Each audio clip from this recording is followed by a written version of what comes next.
Hello, creeps. Hello. The month again.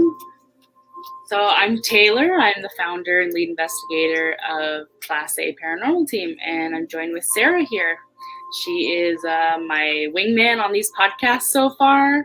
She's location scout. She's the marketing queen. She kind of does a bit of everything. And we're keeping it light this month. We're just kind of sharing some spooky stories. We've got some ambiance going on. I'm hanging out in the dark in my bedroom. Yeah. Very spooky. Yeah. We got our creepy little banner that we just got in the background. But yeah, we're going to just share some spooky stories. We will talk about locations that we're interested in, like our wish list, sort of like a few spots that we really want to get into. Some realistic ones, some maybe that are just dream locations that are, far away or whatever. But that one's on me. Yeah, I have a few too that are, well, they're in the U.S. I mean, it's not impossible. It could happen. It could be like a yearly goal thing or something that we set up for. But and some reasons why we're interested in them and what makes them extra spooky and we'll just kind of creep it real. Hang out for a bit. So you've got some like insane stories that. Yeah, but I've been doing this for a while, and I like tell people, like, if you go looking for it, like, you'll find it, whether it's, a bit of confirmation bias, like, you'll have some spooky experiences for sure if you're expecting them. But I mean, I've been in some situations that I genuinely feel were unexplainable, in my probably like about 6 or 7 years now of paranormal investigating, and then even just before that, and just finding myself in living in a weird spot or just experiencing something weird from time to time that I just really can't explain. Weird dream stuff too. I could probably make a whole podcast about all of the premonitory dreams that I've had, and some of them are so strange. Like, I had one of Robin Williams the night he died, like an interaction with him. Like, that one's weird. I don't know, but one of my locations that I'm talking about today, like where I want to go, is actually tied in with, like, I had a dream about it, so it made it more interesting to me, more compelling. I don't know if it's because maybe I saw an episode about it or something, like, kind of before, and then it was stuck in my head, but I had like a dream that I was like running away from ghosts in there. Oh, so that definitely goes on the list. Yes, I'm on board. So I was like feeling pulled to it. But yeah, I've had a lot of weird things happen. Some of them are more compelling to me than others. Some of them keep me up at night. And are you able to tell the story of your first investigation? Yeah, I could tell that one. Yeah, as long as I'm just keeping names, private. Yeah, so my in an old paranormal team that I was with, which we also just won't name, but I was brand new to it, and I was at work when they started to already go to an investigation. So they were already there setting up, and then I finished work, and it was a bit of a drive out. It was about an hour and a half drive. So I started driving. I had a friend giving me a ride, and so I was getting there a little late, but then as I get in the car and we've already kind of started, we're about 45 minutes to an hour into our drive, I get a text from the leader of the group saying, like, oh, like, I don't know if you should bother coming here, because when we got here and started setting up, we realized that the owner is a private residence. So, like, the person who lived there was really drunk. And so he was like, I don't think that there's going to be much to this place, because it's probably just a matter of this person abusing substances and not being, totally rooted in reality. And he wasn't, super coherent. So they just wrote it off already. But they're like, I mean, we're already here and it's already like an hour and a half, 2 hours out. We might as well set up a little bit, do a little bit of investigating. We'll wait till you're here. And if by midnight, nothing is going on, we're just going to pack up and leave, And then he was like, we've told him to stop drinking. So as of now, he's not going to get worse.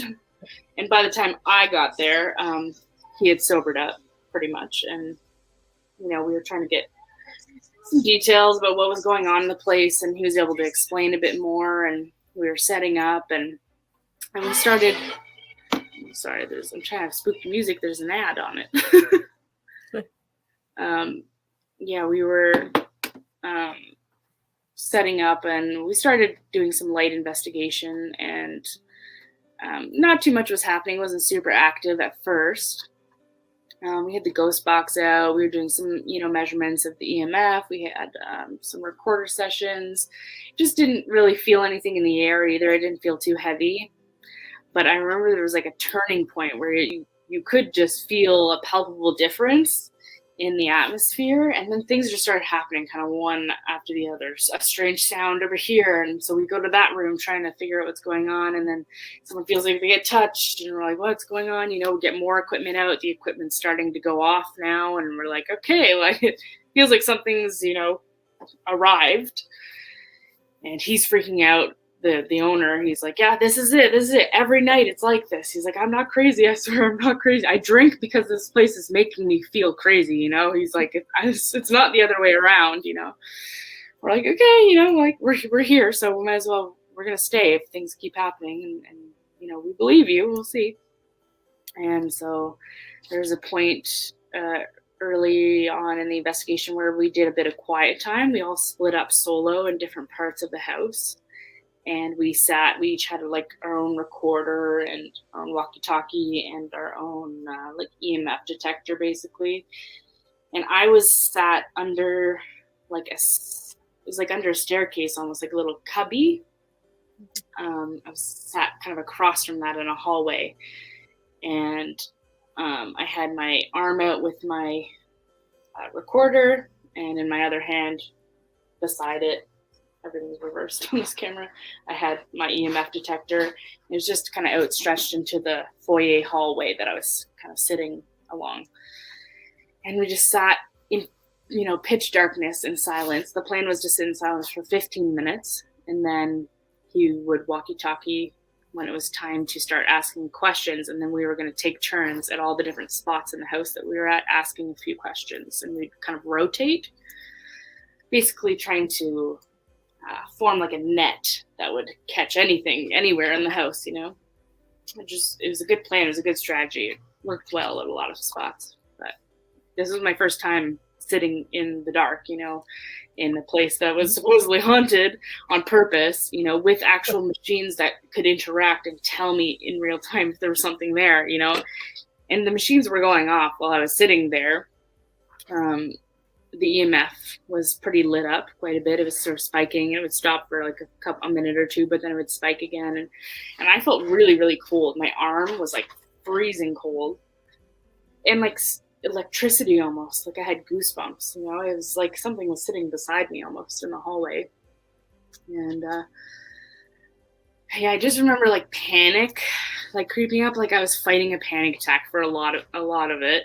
It felt like it was taking forever sitting there, and the panic was sort of reaching a peak at what I thought had to have been the 15-minute mark, and it was sort of all in one shot. Like I got a surge of panic, and I always describe it too as everything got like darker than dark. Like it was already pitch black. There were zero lights on in the whole place, but it got like blacker than black for a second. It was like all of the energy was sucked out of the room, like every ounce of light. I don't know. And in that moment, it just felt like a surge of panic. And I walkie-talkied, and I was like, hey, hello, like, is this done? Like, I need to be done with this. I'm freaking out. Like, my things are going off. I can feel something like right beside me, and I'm panicking. He's like, yeah. Like, well, just stay there, but like, we'll start talking now. You can do your turn soon, and then we'll get out of there. I'm like, okay. And funny enough, like someone in another room nearby started out with their 5 questions, and the only time that my machines stopped going off was when they were asking their questions, almost like, if there was a spirit there, it moved and it went to them to maybe answer their questions. And then it would come back to me when we were pausing, and then it'd go to the next person. My machines would stop, and I would feel emptiness too. I wouldn't feel like there was anything around. And then it was my turn. I think third turn was me, and then my machines started going off. as I start preparing questions.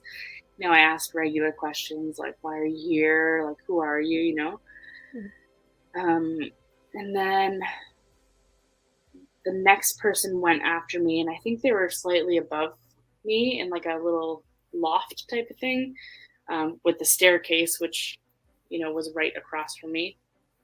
And they asked a question. One of their questions was like just kind of commanding it, like, can you show us a sign, like an undeniable sign that you're here?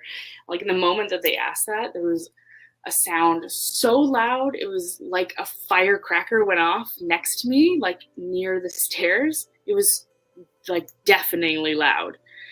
And everyone in the whole house like jumped. You heard everyone just like freaking out, like, what was that? We thought like a shot, like an electric box, like exploded, like it was so loud. And we couldn't figure out what it was. I mean, we all paused and got up and like tried to figure out what that was. And we couldn't find any cause of it. And then we finally sat back down, and they went again, and they said, can you do that again? And it happened again. The sound happened again right on command. And at that moment, I saw this like ball of light from the corner of my eye from underneath the stairs. So it was right across the hall from me in that little cubby area. It was a ball of like condensed, like the brightest light I've ever seen, like a fluorescent bulb, like flash, but it was over before it even started. It was the fastest thing. It was a perfect little ball midair at the second that made sound. And I immediately thought like it's got to be something electrical or something. That has to be like, a flare ball, and then that sound is like a pop or something. But we went under the stairs and there was nothing electrical down there. It was just like a cubby hole, it was just storage, like there was nothing. And it happened on command, and it didn't happen at all the rest of the night. And then later we're all together in the bedroom where he had experienced a lot of like attacks. He was saying when he would sleep, he was almost like pulled out of bed or like wrestled with, and he had crosses all around the bed. He had garlic cloves.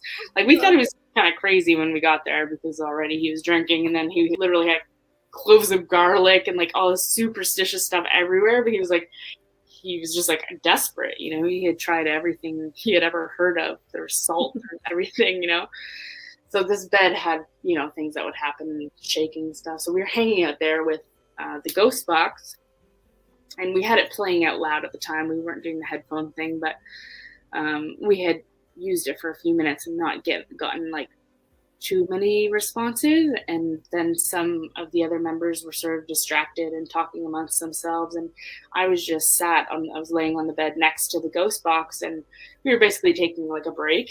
And I was just haphazardly like asking a question once in a while into the air, not paying any attention really, and not getting too many responses. And then I asked, who's your favorite member of this team?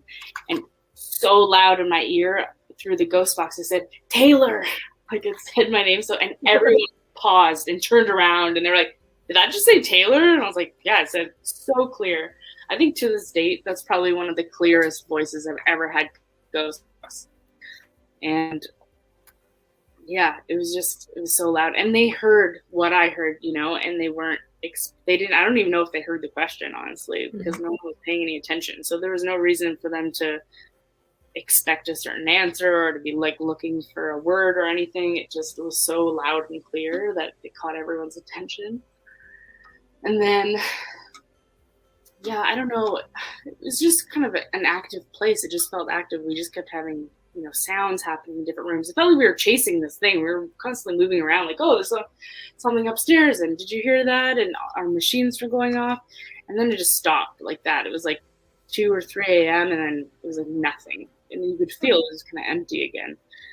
And when we were reviewing this place, that moment when I was sitting in the dark on my own for the 15 minutes, at the moment where my anxiety peaked and everything went blacker than black, and I just had that rush, like that need to just think, okay, that's it, I'm done, right before that moment, literally 2 seconds before that moment, there's a burst, a whole sentence, very clear into the mic, which would have been right beside my body. And it said, Taylor, look at me. So clear. I mean, so many words, like a full sentence, same tone of voice, same everything, said my name again.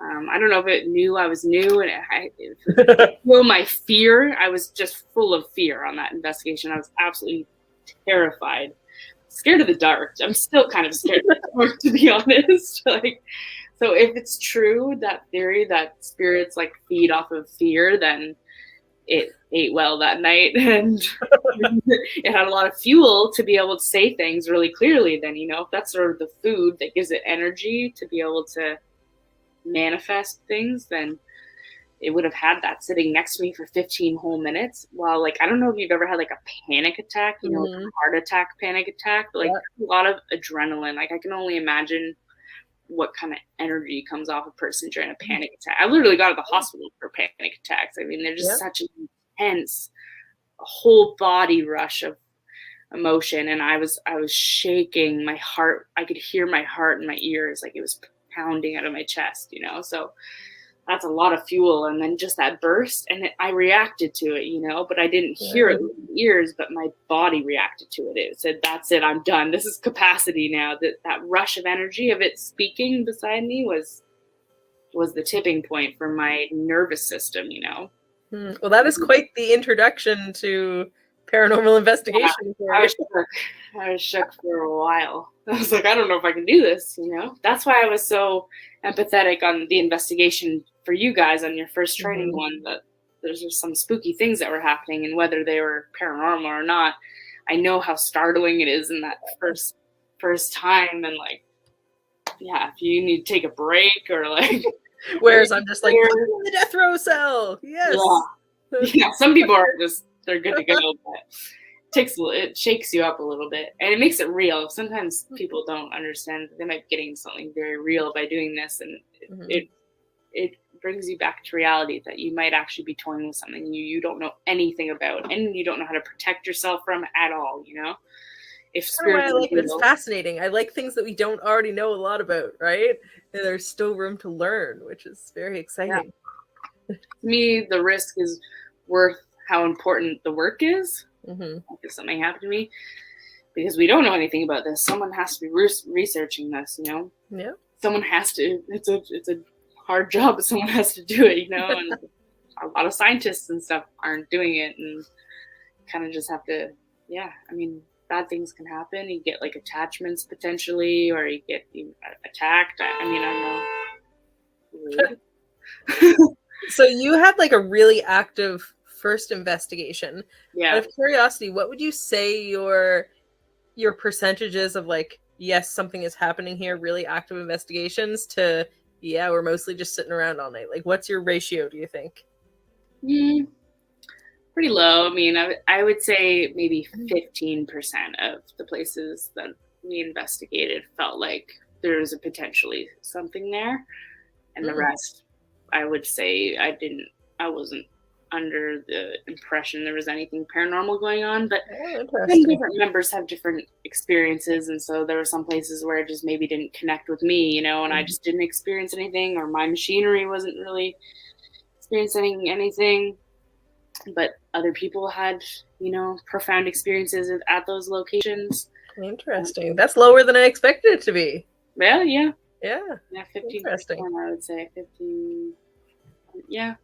15%, I think. But I don't know. I'm also really skeptical. So, I mean, I think a lot could happen to me, and I would say there's probably just an explanation for it, Of course, yeah. Even if I couldn't, like, debunk it, if it's not something that's right in my face, I don't know. I mean, you could ask Kyle, and you might have a slightly different answer, He, I don't know. Yeah. He does a lot of the reviewing, so he might hear things afterwards and have a higher percentage. Right? I mean, if the question is how much at the time did I feel like there was something paranormal, it's probably even lower. It's probably closer to like 5 or 10%. When we're talking about like reviewing and as a whole, looking back now on how many I think there's a possibility we're haunted, I would say 15, 20. A lot of it is sitting in the dark, like. That first investigation was active in like every sense, like physically, like we were like running after things, like in real time we were experiencing things, but it's not often like that. it's a lot of things that you find later when you're reviewing, and you go, oh, it seems like there was something with us in a lot of parts of this building, you know, that we didn't realize. Or maybe you felt something a little, but we weren't like, oh my gosh, this is active, things are happening, you know. It wasn't like action, you know. That's pretty rare. It also depends on the methods you're using to investigate. Like if we're doing live review, then you might know more in the moment. Like if you're literally doing an EVP session and then you're listening in that same room with the headphones for about 10 minutes at what you just took, then you might hear that voice in that time while you're still there, and you can know that you should stay in that room then, or if there's nothing, maybe you move to a different part. Like that's a lot more of an efficient way to investigate. It's not always realistic, we don't always do it that way, but it lightens the load for review time, which is already a really heavy thing to do after an investigation. It can take weeks, and it helps you know if you're on the right track at the time, and it makes things a bit more exciting. It's a little bit of an incentive, keep the morale up. If you do kind of get something like, oh, okay, like we're not here for no reason, that's, you know, that's how they're curious.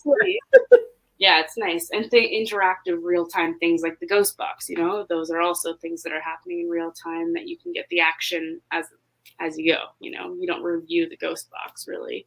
That we even heard more of though because we were live streaming on our first investigation. And so there was like more that we didn't notice at the time that we caught on the live stream while we were using ghost box. Remember? You miss things. Yeah, you have to go through it with a fine-tooth comb, no matter what it is. Almost all the footage still gets reviewed because you'll miss things. Sometimes there's a lot to focus on in an investigation, so it can be like you're distracted and your adrenaline could be going, and you can miss things easily. So I think it's good though that the percentage is that low, because that means you're not just making stuff up. Yeah, exactly. Yeah, that's the thing. You watch these ghost shows and you have to wonder, like every single episode they're getting all these crazy results. Like how realistic could that possibly be? Because I've been doing this for 7 years, and I can only confidently say that I've encountered something paranormal at like maybe 2 locations out of dozens, you know, that I've been to. I don't know. Like, are they truly skeptical? Are they faking things? You know, you have to start asking those questions, because I would hope that they wouldn't be faking things, but you know, anything for ratings probably is factors in. I think a lot of these shows start out, you know, not faking things and having like integrity and stuff, and then there's just so much pressure by the TV networks that eventually they need to perform. And do people really want to watch us sit around for 8 hours and do nothing? Probably not. Yeah. We have to bank on the fact that they do, because that's what we're going to be documenting, and that's what, you know, that's the type of stuff we're going to be pushing. It's just going to be reality documentary. Watch things. Yeah. People want to, there's got to be a market of people that really want to know what it's actually like to be a paranormal investigator, you know. And I would hope so. Yeah. Investigative and it's research, you know. It's a little bit dry, like it's science, and maybe if you're a little nerdy, you might like it. But if you're just like looking for straight up entertainment and like feeling spooked, like that feeling you get when you watch scary movies, like, I don't know, that's different. You have to go to like a haunted house attraction for that, or like scary movies. Like, it's not to say you'll never be scared on investigation. Like I've been scared shitless like a lot of times, and a lot of the times were not paranormal. It was like I thought it was maybe in that moment because you're just freaked out. It's like bats that flew at my face at one point, or like a mannequin that like looks like a shadow of a person standing there. Like, places we go to are pretty creepy. So those dolls, like, they're just inherently creepy. Yeah, exactly. Yeah, you can easily be startled by a lot of things on investigation, and just get that fear feeling or be disturbed, you know, knowing the histories of these places. Horrible things happen, like horrible things. So no matter what, you're feeling disturbed already, but you have to try to stay neutral too, to not let it really affect your like emotions and your nervous system and how you react. But I mean, it's a thrill, but it's also really boring.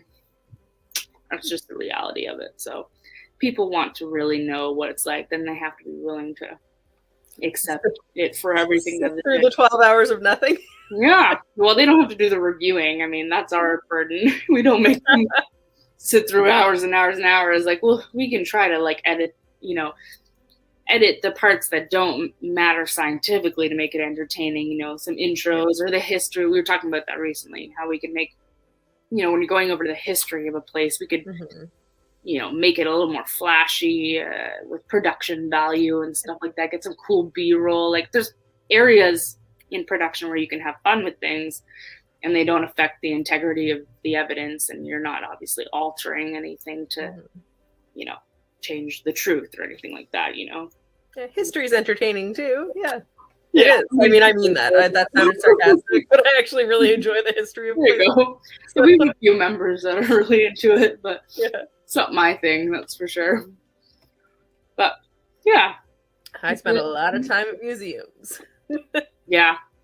Museums are cool. But even museums kind of make things interesting, there's still a production value to the way things are laid out and stuff. Kind of have to dress things up a little bit. No one's gonna sit there and listen to like a PowerPoint, someone just blase talking about dates and facts and stuff. In my location wish list, I'm gonna tell you a lot of the places that are museums because there's some crossover with my other work, Well, museums, it makes total sense theoretically for them to be haunted. They're bringing in so many different components from different places, all of which have history. Usually they have interesting history, so probably like death or trauma or violence, or they're part of some iconic historical moment, which carries a lot of impact, a lot of energy, especially if you believe in like the stone tape theory, where energy kind of gets absorbed by matter, stone or wood or whatever the material is. And then you're inviting it all into one space together. Especially if you go to like a museum of haunted things, like the Zach Bagans, like. Yes, I was just gonna say there's one of those. Right? Probably a hot mess of energy, like if you believe in that kind of stuff, then that would be the perfect recipe for a haunted place. So I'm always kind of excited about museums because you're getting like a variety pack. You're getting like creepy stuff from a lot of places all in one area. But then if you have to try to figure out what's causing it, I mean, that's harder. But yeah, I was looking at the photos of one of them is the Smiths Falls Museum, right? Yeah. So I noticed when you pulled up the photos, you have two photos. They're both different museums, but it just so happens both are actually on my wish list. So I was confused because one's like a railroad. When I looked up Smiths Falls Museum, it didn't really come up with direct answers. There were a few different things, but you can talk about both of them. I don't know. Oh, I will. Both are great museums as well, just in case anyone's wondering. Lots of cool things to see in Smiths Falls. You've been there then in person? Yeah, I have. Yeah. Did you feel like you experienced anything there? No, I was always there in the daytime and for specifically the purpose of filming or taking photos. Okay. But the Heritage House Museum especially calls to me. So that's pretty high up on my list. I've heard some interesting stories about the railway station too, the train museum, which is also fantastic. I think I've heard things about that spot too, actually. Yeah. The railroad. Yeah, I think it's supposed to be haunted. Yeah. Well, you can go ahead and talk about, we'll maybe do one for one. Yeah, okay. So let's look at, so this is the Heritage House Museum. Okay. Now, this place is like, like the Victorian manor homes that you go into, all the rooms are set up. It's really, really well done. And they have like this cool guide. But I've also heard stories of hauntings in this place. Okay. And more importantly, it just calls to me.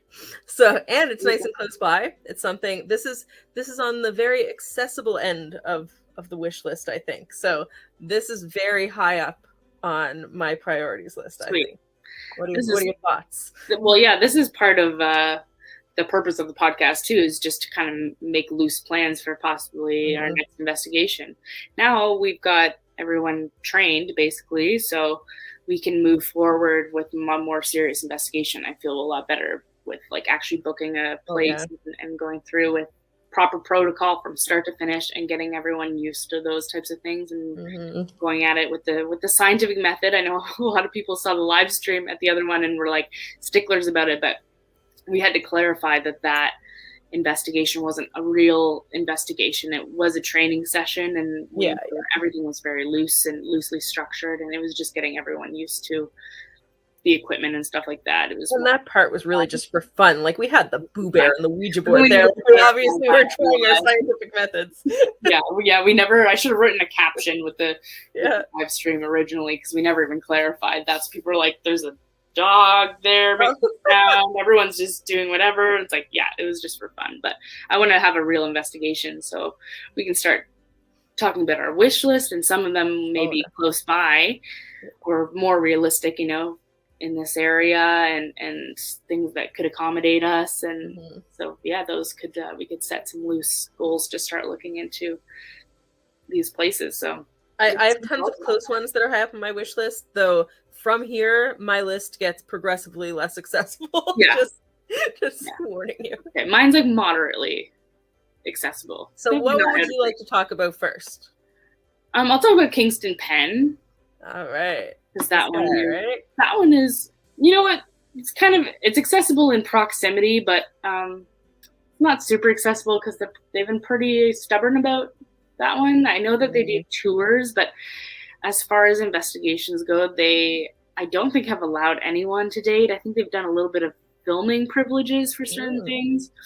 It's really, really hard to get in there, but it's a creepy place. I actually lived in Kingston for a year when I was like 11 years old, and I lived really close to the pen while it was still running as a penitentiary. So you could see in the windows, and you would drive by. I mean, as you can see, there's like a million windows there. Just the way that it's laid out, it makes it look like this massive sprawl of just cement, and windows. Just brutalism, but it housed a lot of people.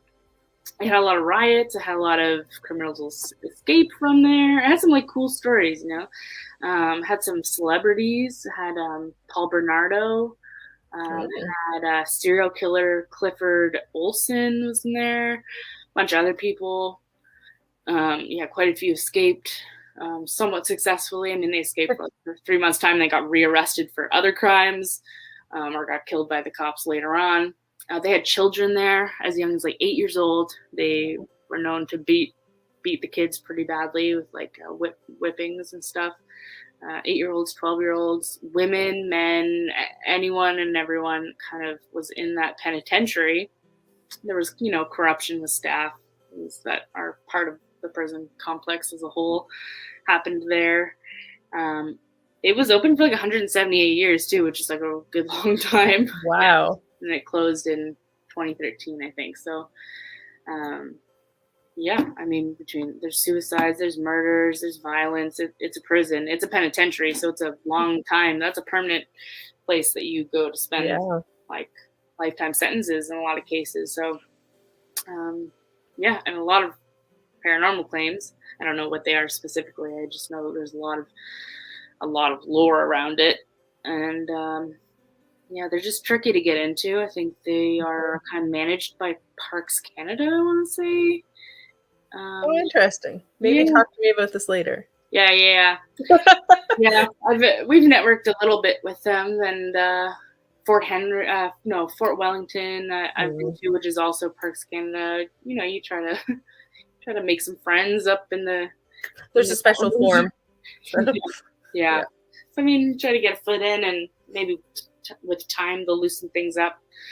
But for now, I think they only do like big production, filming and shows and stuff. And I think that they do tours, which I would be happy to go on a tour. Yeah, totally. But it's a whole road trip to go to Kingston. It's like a 3-hour drive, I think. And it's only 2 hours. Drive. We drive a lot. It's fine. Yeah, Sophie too. She's like, that's not far. She drives too, though. So. But so it's a possibility we could get in there, I think, Yeah.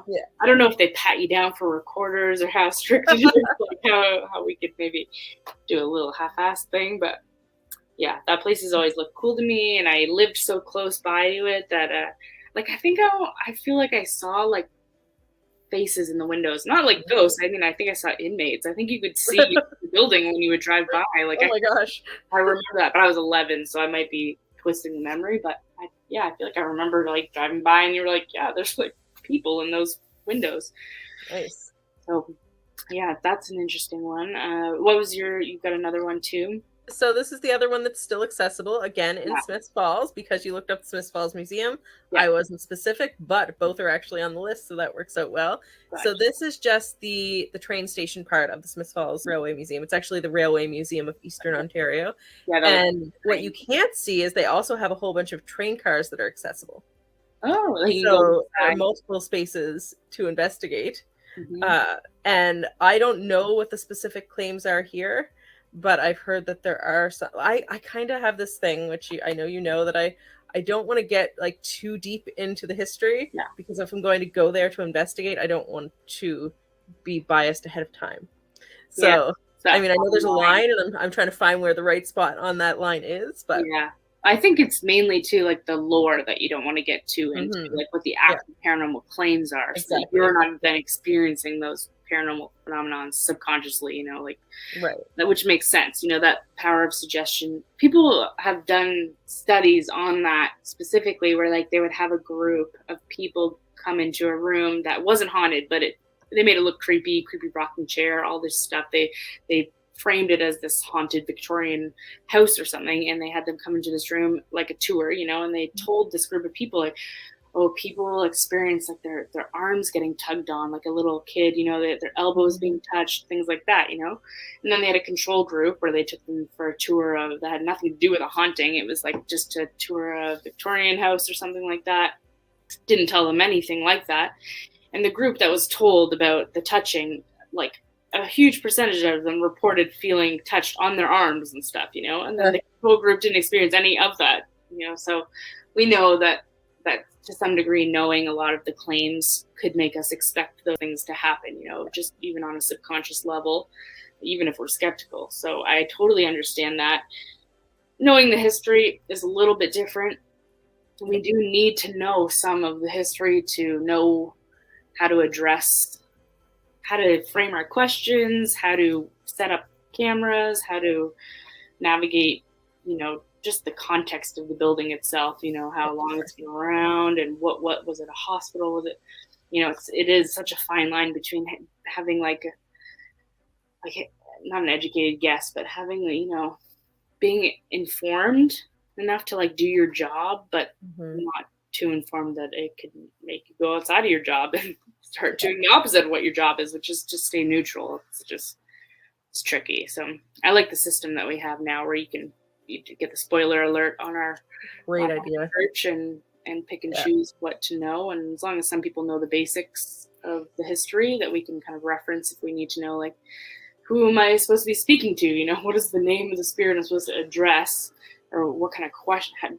How did they die? So how do I start talking about maybe their death and inciting some emotional response from potential spirits, right? You got to personalize things to some degree, but I think it's a good system to have people varying levels of information, and then we can maybe compare experiences and see if those who know less experience less, those who know more experience more. I mean, that could be a correlation that we'll need to take into consideration. If it starts showing that it is affecting people, then we might have to go in there kind of dumb. Like psychics go in sometimes with zero information, and if it comes to that, then we'll do that. Just seems like it would be really hard to go in with absolutely no idea, you know, where we're going. But well, for context here, our awesome researcher Coco had, for people like me, separated out the research of our last site by, here are the basics that, you know, everyone can know in the background history, and then like a big old spoiler alert that don't go past here if you want to know any of the claims, which was really cool. And then paranormal claims, hearsay, word of mouth, rumors, like just rumors, basically paranormal rumors and stuff, which we don't really need to know. I mean, I feel like Kyle would maybe need to know in order to set up equipment in the right spots, and like hotspots that we call it. Because of course, if someone experienced something real, something that really was paranormal in an area, then we need to be able to recreate it and be in that area. That might be where the ghost lives, you know, might live on the staircase. So, why not? To some degree, we have to try to and we have limited resources. Otherwise, we would just not worry, and we'd have cameras at every angle in every room, but we don't. So we do have to, be strategic to some degree.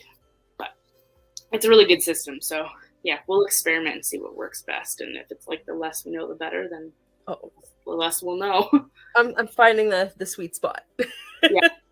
Yeah, exactly. Me too. I actually had never even considered it until you mentioned it to leave some things out. Yeah.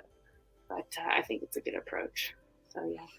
So now, are your other locations that you chose a little bit more accessible than my others? What was your next one?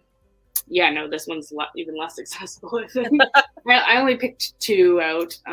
So it really is our wish list, like, for reals. Yeah, I think so. Like, this one is the Waverly Hills Sanatorium. So it's in the United States, which is, like, not crazy. Oh, okay. This is... Yeah. Is this it?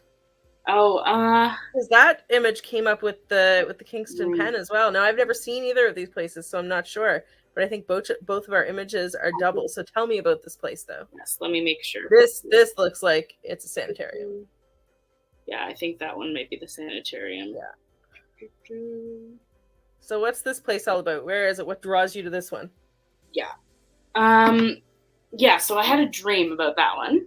Ooh. Oh, yes, this is a sanitarium. Because I saw those beds and I was like, oh, the Kingston Pen had, like, people. But no, this is weird.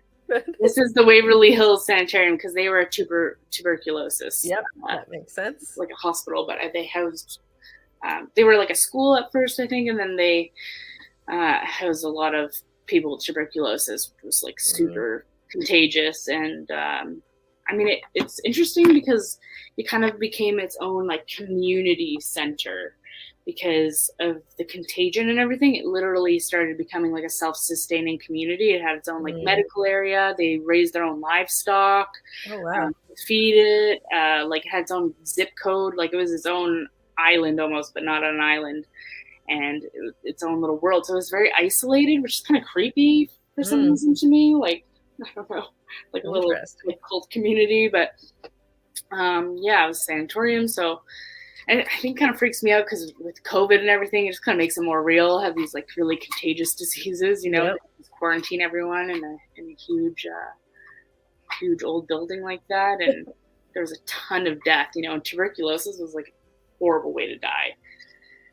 It's just you just cough yourself to death, and your lungs like flood with blood and stuff. I think I'm not a doctor, but yeah, it seems pretty awful. Now, where is this location?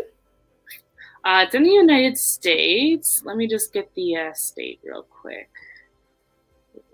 It's very, very popular spot now because I think like Ghost Adventures went there and stuff. It's in Kentucky, in Louisville. Kentucky. Oh, okay. Yeah. I'm going there in May, I think. Oh, really? Yeah. There you go. Pop on over to They've become very touristy, I think. Like they are definitely banking on all the paranormal attention, so they have like paranormal tours, and I mean I don't think it's really clever from a business perspective. Like these places that have these claims, why not lean into that, right? Yeah. Oh yeah. The industry. The entirety of its function now, I think, is just tourism and history and tours and paranormal stuff and filming. But I think I learned about it from like a Ghost Adventures episode, and it was a pretty crazy episode from what I remember. I don't remember a lot of the details, but it was like extremely active. How much I believe that show in general, I don't know.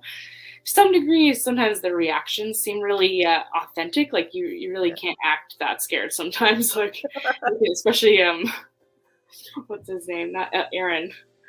Aaron. I mean, I don't think he's acting if he's absolutely terrified. Sometimes you can tell, But how much is the evidence like exaggerated or whatever? I don't know. But it seemed like a really dark, really, really interesting place. And then I, had a really creepy dream. Like I feel like I was in there, and there were like in my dream there were like spirits like coming at me and trying to possess me, and I just feel like I was fighting for my life in my dream against like spiritual attacks, and everything was really just dark and dingy in my dream. And so now it's on your wish list. Yeah, it's just the person. Yeah. Perfect. Yeah. I mean, yeah, honestly, realistically, would I go in there? I mean, I would, but should I? Like, it would become real if it was something that was really happening. I think it would really sink in. I'd be like, oh my God, like, what am I getting myself into? See, that's the thing. Like, you have a history of like premonitionary dreams. So I'm not sure I know that I really would advise that you do go to this place if that's the kind of dream I did have a dream in regards to like a spiritual attack, and then it did kind of happen just like my dream. So those ones are extra scary to me because I do know there could be some sort of form of communication on the spiritual side, like in my dreams.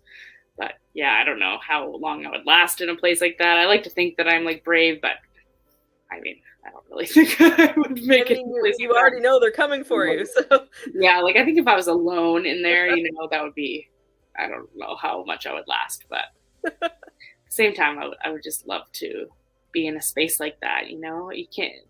Those are one of the most haunted places in the world potentially. You can't find that just up the street.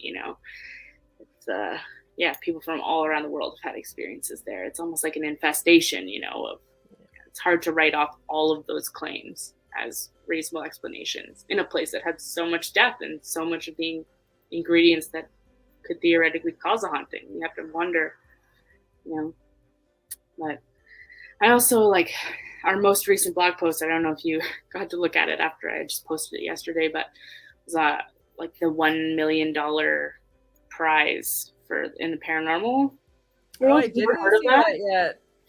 Yeah, there's multiple of them now that exist, but there was this one major one called the James Randi $1 million challenge, paranormal challenge, and it was basically a challenge for anyone who could prove the existence of anything psychic, paranormal. Oh, yes, I had read about that at some point. That's older, right?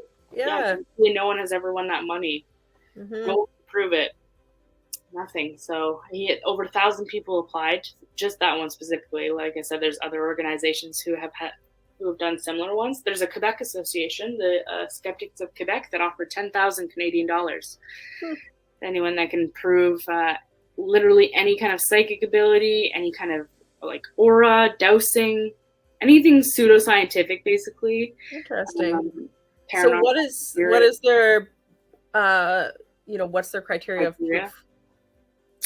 It's a collaboration between the applicant and the testers, basically, because every ability is different and is going to need different rules and environments. Mm-hmm. But basically, nothing goes forward until the applicant agrees that those are sufficient conditions for them to prove themselves to be successful. So they do agree to the whole criteria and everything, and it has to produce undeniable results, so like a yes or no. It can't have any ambiguous types of setups for results. But and it's all the scientific method. They remove bias. They do blind and unblind testing beforehand with applicants and everything.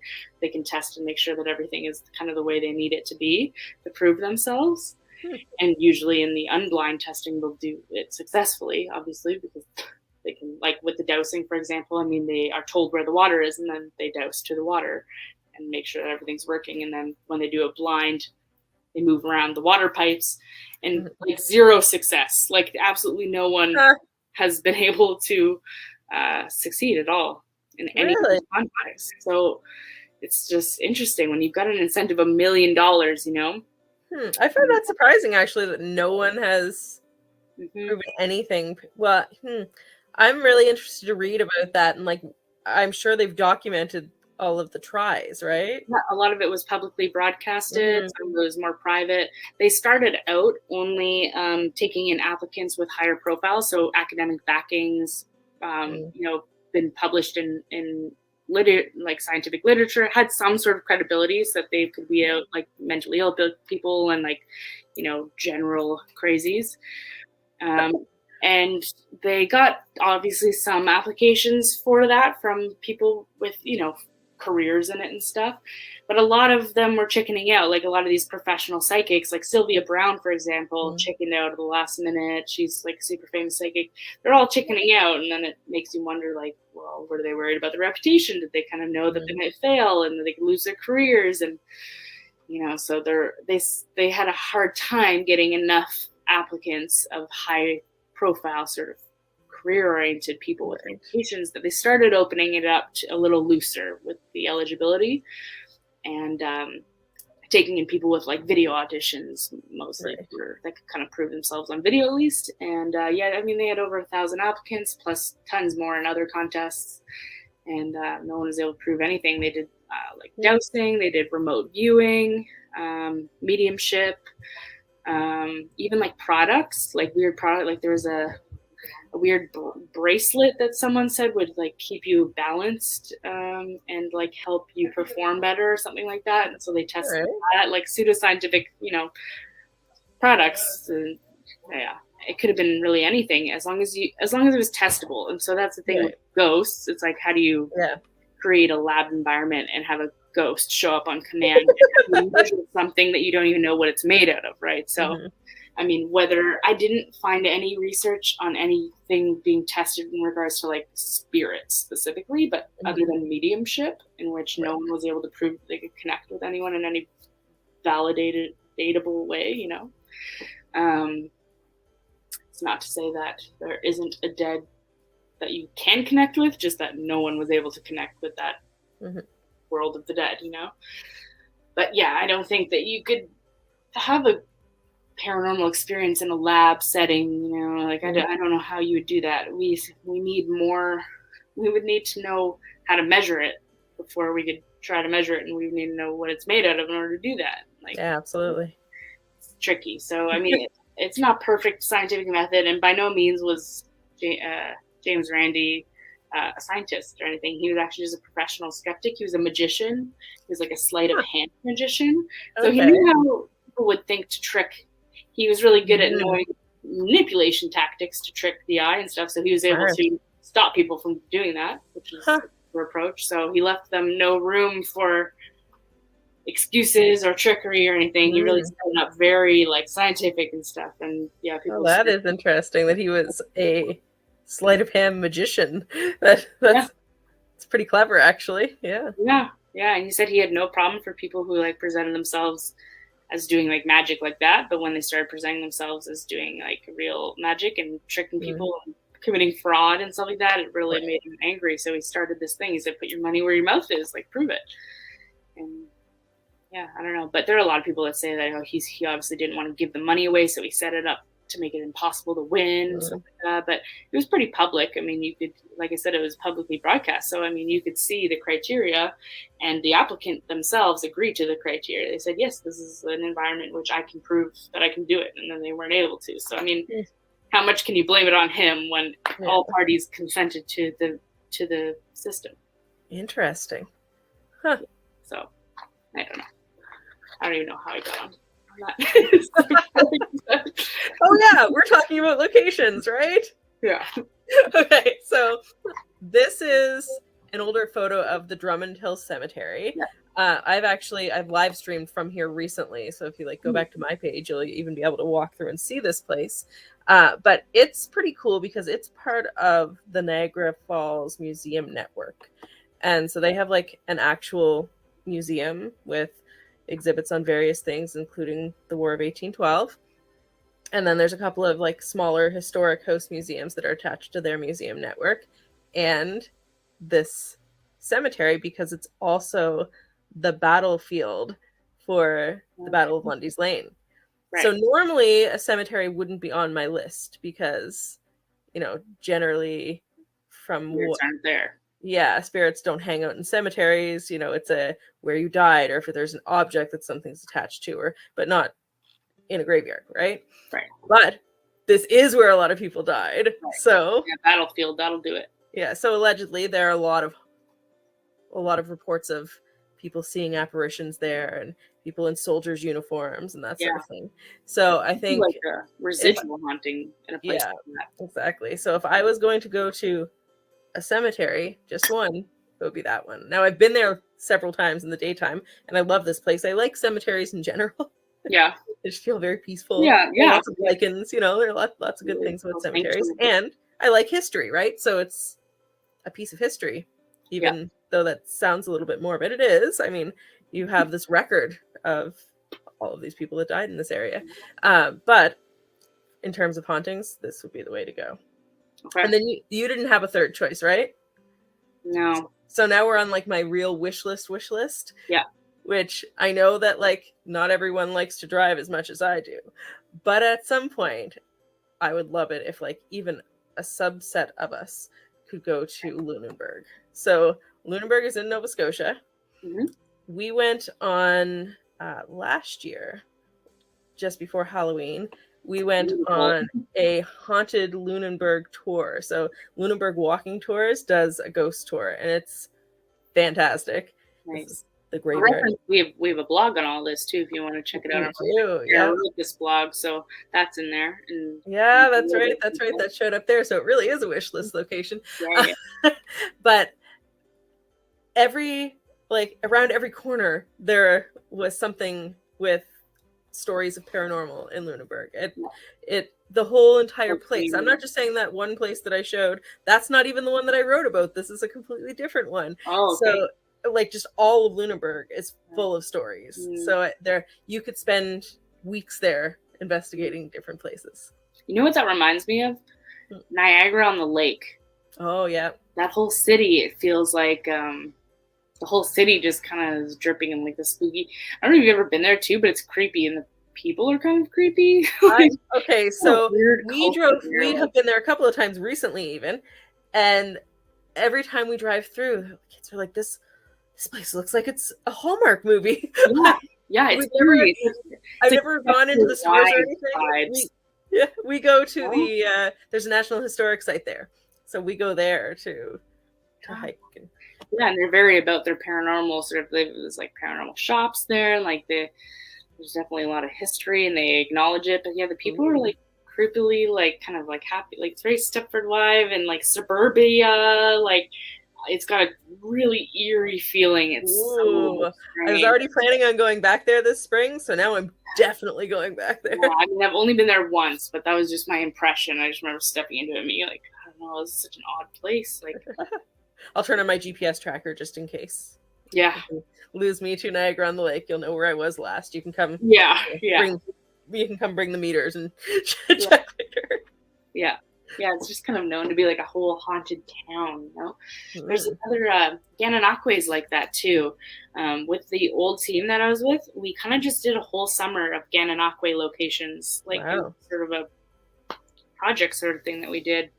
Because there were so many in one area, we just said, well, let's just streamline. Let's just take 2 months and just repeatedly do all these different spots in the little area. And so they have a lot of spots in Gananoque. I'm sure in a lot of other rural areas, but I have firsthand experience with that. And yeah, from little ice cream shops to hotels, motels, old department stores you're in, churches, variety homes, and we had some active locations there. I'm sure you've heard me tell a story of like the dream and kind of the possession of experience. I don't like that story. No, it's. So I am very, very brave when it comes to like what types of things we're investigating. Mm-hmm. Something about that story has made it so that is the one place I don't think I would ever like choose to go. Yeah, I don't know if I could go back in there. The part of me really wants to. Like, I do feel drawn to that place, and we spent so much time near that place because we had other locations after it to go back to, and one was almost across the street. It was a church, like not very far up. We were all feeling so pulled to go back there, and I think we actually were getting kind of responses at the other location from yikes. Followed us because it was referring. We got ghost box voices that were like making references to the other place and things like that, but it was weird. But yeah, that was a dark place. It was really a storm of different components. It was my dream that matched up. It was first of all a nightmare, so I had a very bad experience just having that dream in the first place. I didn't feel well when I woke up. Like I felt like it was real, you know. And then that dream actually happened in real life to someone that was a good friend at the time, you know, and the least likely person to have, you know, to be theatrical in any way or to like, I don't know, make anything up. And he didn't know about my dream. So it was impossible that he was, you know, taking any suggestion from that, and it Mm-hmm. just started happening. You know, this person that you've known for so long starts acting different and looking different. His face looked different. His voice sounded different. He moved different. He was talking to himself. He was just being so weird for 2 hours, and then had no memory of it. He was throwing up on the lawn, like just this whole thing all night. And then just different EVPs that we got there. Mm-hmm. Just the lore around it. There's supposed to be like little children, but it felt like demonic, if anything, and it creeps you out, you know, because you think you're maybe. I was playing with like that little kid earlier in the day before my nap, actually, right before my nap, like playing with like toys and like, because I was nannying at the time, so I mean, I love kids, and I was already in that zone. I was like, I'll be the perfect person to interact with this like little child spirit, and you know, I was like draw with her and like play with little toys, and I think I had captured like an EVP it sounded like a little toddler's voice, like it really did, and it was responding kind of intelligently to one of my questions, and then later you realize that there's a good chance that that's not a child, like, and there's no reason for a child to have been in that building, like a child spirit. There weren't really any kids there. It was like the basement was where there was like bodies burned and stuff, and so I don't know why a child spirit would be there, but it got just super dark, and it became apparent that I don't think that there was a child at all. I think something was taking that persona on, you know, really make you vulnerable. And I had my guard down because I thought it was a child, so it worked. That's exactly like theoretically what they do, right? Just to make you vulnerable, and they impersonate innocent, you know, beings. Yes. Yeah, just the whole energy. That's didn't you say that place was like full of mirrors too? Yeah. So no, definitely the possession and the mirrors combined. No, thank you. And psychics had talked about how the mirrors were portals before, but we didn't interact with psychics, and we didn't take their reports into account at all because we were a scientific team. So I barely even remembered that tidbit until it was relevant later. But yeah, there were so many mirrors in this place that it had to have been like a weird reason, or it was part of the aesthetic, or I don't know what they were doing, but there were hundreds of mirrors. So I think that might actually subconsciously be the thing that's keeping me away from that place, not the possession itself, because I have like almost no fear of anything. Yeah. None of like the common phobias or anything. But mirrors in the dark freak me out. Yeah. Always have. You know, people that do scrying and stuff in the dark mirrors, I would never do that. That sounds insane. Yeah, no way. This is a recipe for psychosis, to be honest. Yeah, mirrors in the dark freak me right out. I don't know why, but they do. Tons of lore. In almost like every religion or culture, there's lore regarding mirrors, and basically all of them revolve around mirrors being portals to the other world. The world. I don't even have a problem with mirrors generally until the lights go out. Yeah. And I can't recall any experience I've ever had that would be a reason for that. Like nothing bad has ever happened. Instinct, maybe you just know better. It always has. Yeah. No, the mirrors, they were there, and then they were a component in my dream that night, and then they were a component in the actual possession issue. He was looking in all the mirrors, and he was talking about the mirrors, how we had to find something in the mirrors, he was saying. And he also said that when he looked in the mirrors, his eyes were black. And his eyes were absolutely black. Like I saw his facial features were like all like rearranged almost. His face looked different. It was really weird. And yeah, he was looking in all of the mirrors. He was spending so much fixation with the mirrors. And I mean, we were just letting him do his own thing because he was in his own world. Like he was barely even in reality after a certain amount of time. He was just going in, and he was just filming into the mirrors like for like an hour at a time at one mirror, just not saying anything. He's just totally tranced, you know? This is so fucked up. Oh, that's freaky. Yeah. And he was smelling like death too. That was another symptom. Smelling, he thought there was like dead animals, and he was searching around trying to find the source of the smell, but no one else could smell it. And he was like, he couldn't believe that no one could smell it. He's like, how do you not smell that? It smells awful. It started driving him crazy. Like after a while, you could tell it was driving him crazy. Like it's all he was talking about. He was like, how do you not? He was getting upset, you know, trying to find it. Like, yeah, I don't know. He behaving completely differently than I'd know him, and he didn't know anything about my dream, about that, basically that exact sort of thing happening. Slightly more symbolic in my dream, but also some very direct parallels to or there, and it was regarding him specifically. It's crazy. And yeah, and he just totally, he didn't remember anything after. And that would be terrifying. He was so shooken up after. At first he was really scared, and then he got angry, and then he wanted to go back in and confront it. He felt violated, I think, he had a cycle of nausea, I think, confusion, and then tears, and then anger. It was like he was processing, it took him about half an hour, 40 minutes to like come back to reality, it seemed like, and then he was pissed, and we had to go back in there. I was like, I'm not going. We had to spend the night there. I didn't think there was a chance that we were going back in there. He's like, no, we're staying here. I'm like, so we all slept together, like in the living room. Like the living room huddle. 8 of us. I don't think we slept at all, but there were like 8 of us on a pull-out couch and on the floor, just with sleeping bags and the couches, like all together. And then him separate. He went back to his room where he was the night before, in the basement, in the part where the crazy stuff happened, and where the kid spirit was supposed to be. Yeah, he was all alone down there. He went back down there. And it was a battle he needed to handle himself. It was his own vendetta, and he needed to be alone with the spirit or something. I don't know. I'm pretty sure if I get possessed on an investigation, I'm not going back in to get repossessed. Nope, me either. Just saying. It's a hard pass. Yeah, that's where I draw my line, Taylor. Yeah. Yeah, me too. Yeah, possession, that freaks me out. I could handle a lot of things. I think I wouldn't mind like a little bit of a physical attack, or I think there's a lot of things that I could probably stomach from what you hear could, the dangers that could happen. Possession, like, oh, that's just so personal. It's in you. Like, I don't know. Well, my partner Adam's request every time I leave is just, if you're going to get yourself possessed, do your best to get possessed by someone I'd like to live with.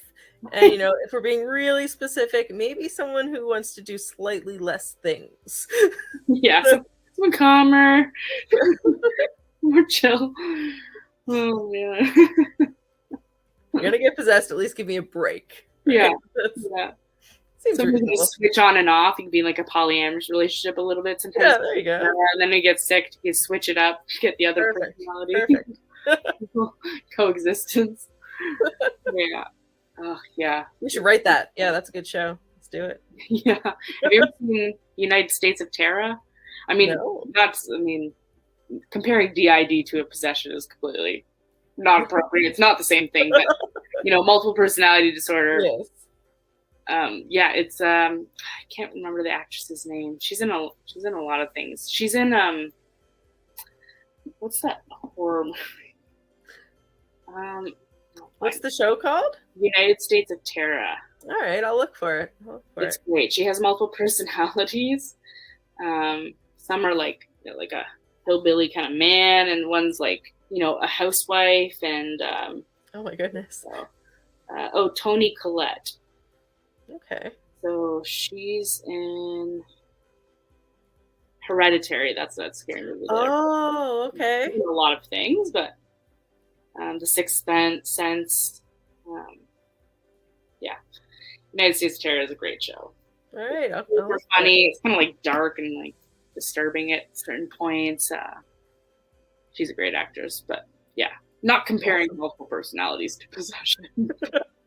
I could see how your brain went there, though, like when we were talking about it. It appear the same, I'm sure. Yeah, definitely don't want that to happen, but I guess it's the risk of the job. So I'm not going to stop doing this.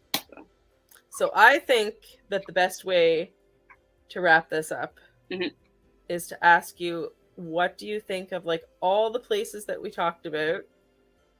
If we could only go to one, and let's give it a time frame. Let's say it's in the next 6 months. Yeah. Where are we going? I mean, the Smiths Falls, either of the Smiths Falls ones are more than realistic and attainable. Yeah. Figure out what their fees are and stuff like that. But yeah, in the near future, those are the ones that I think that we could actually take the next steps to set up.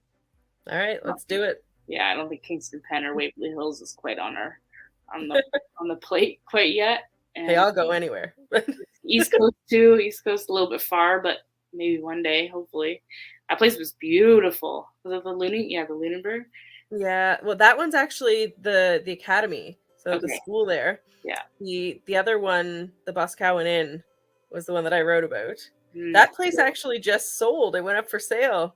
And I'm like, oh man, I really wish I could buy this haunted inn.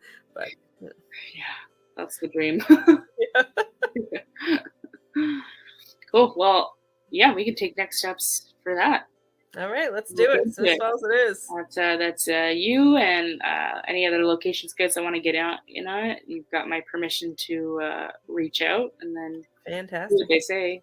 Yeah, that's perfect. I got some pictures to send them anyway. So cool. Well, you heard it here first. Everyone, that could be our next destination.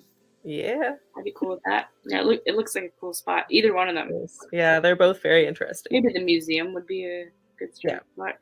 I think that's my starting spot. I got to go there. Yeah. Okay, cool. As long as it's kind of like not $1 million for the night. You always like have to wonder like public spaces. Sometimes they need to keep security overnight to be with us and stuff, and that's fine as long as it's within reason. And if not, we'll just start saving and. Maybe we should get a Patreon so our lovely fans can help us get into these spots. If fans want to see us in certain places, maybe they can help us get there. Be a team effort.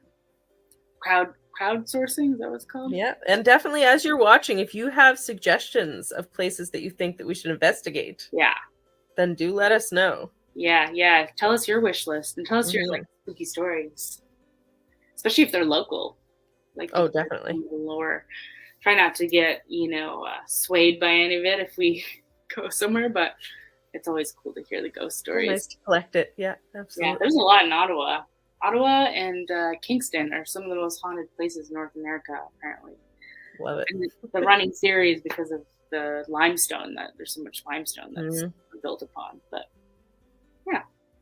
Yes, check out our blogs. There's a lot of content on there regarding Sarah's wish list. There's content on there talking about the $1 million contest and the logistics of that.